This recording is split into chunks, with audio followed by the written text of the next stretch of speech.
Welcome back, Mr. Gbadamosi. Speak to us. He's talked about the fact that they've been transparent in the entire process. Do you agree with that? I don't agree. I totally disagree. We don't know the costs of infrastructure that are being built in Lagos State by this administration. We don't know the cost of the Ajah flyover. We don't know the cost of the Abule Egba flyover. Well, might you say that, yes, the people are using it and they are enjoying the benefits thereof and so on, but we are paying taxes with our sweat.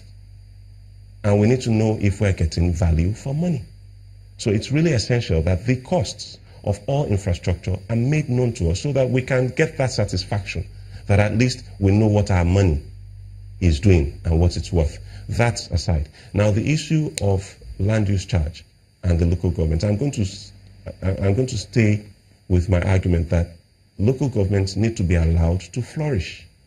We are strangulating the local government level. The states even though it says they are splitting, it should not be happening. The local governments should handle their own money. Leave them alone. They don't have a joint account? If the states can appeal to the federal government to leave them alone and, agitate for true federalism, then by the same token, they should be able to give the same thing to the local government. But nothing has held the local government. Oh, plenty has held them back. From raking in the revenues that they so desire. Plenty has held them back because the state has the ability to... What has held them back? What has held them back? In Lagos State, against the provisions of the Constitution, there's an agency called LASA that apparently, using the same agency argument that is used, control and regulate outdoor advertising and hoarding against the dictates of the Constitution. That responsibility is for the local governments. Okay? So the local governments have lost that revenue header to the state, and the state will give them what they like, that the local according to their themselves, own whims and to their own caprices. So how come they've not challenged it themselves, the local governments? Because they are controlled by the same political party. Okay, let me come to the default in paying LUC, because I'm looking at some of those provisions here. If you said it was well-intentioned, how come these penalties look very stiff? Because at some point it says failure to pay LUC within the period specified in the LUC demand notice attracts the following penalties. Let me run to C. C says 100% penalty in the LUC demand notice rate not paid between 105 to 135 calendar days. And people say, look, economy is that tight. Why this stiff penalty? We are considerate, even if that is the provision of the law. In implementing it, we implement it with human face. What you have just not also said is that if you pay within 15 days of being served the bills, you also enjoy 15% discount.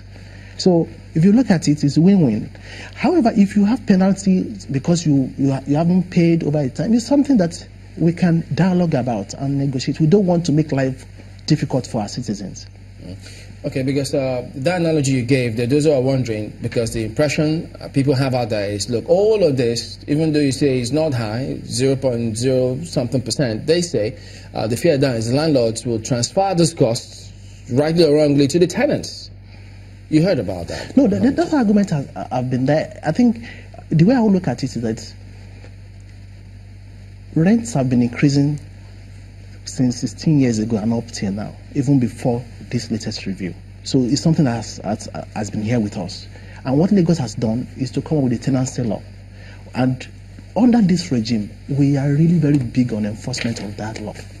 So that law will be enforced to ensure that we don't have adverse consequences coming from the implementation of the any amount that the analogy we gave about the 30 million valuation and price, any amount that the tenant should pay if that were to be owner-occupied basis? It is absolutely taxes for property owners. Okay, what? And now, holders of long lease, if you are holding a long lease of more than 10 years, 15, 25, essentially you are like the owner. What we will do is property owner, not tenants. We'll revisit this matter because we barely scratched the surface. There are lots of questions about this law, but we only have that much time to look at it this morning. So I have to thank Mr. Babatunde Gbadamosi, the Secretary of Nigeria Intervention Movement, and the Mr. Akinyemi Asha, the Commissioner for Finance in Lagos. Gentlemen, again, thank you for coming on this morning. Thank you. Thank you very much. And as you heard, we'll revisit the matter, not to worry. So for now, that's the show today. Thank you all for watching. We'll see you tomorrow.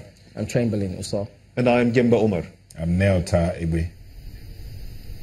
I'm Malkwe Ogun Yusuf. Thank you. I'm Ajuri Ngalale.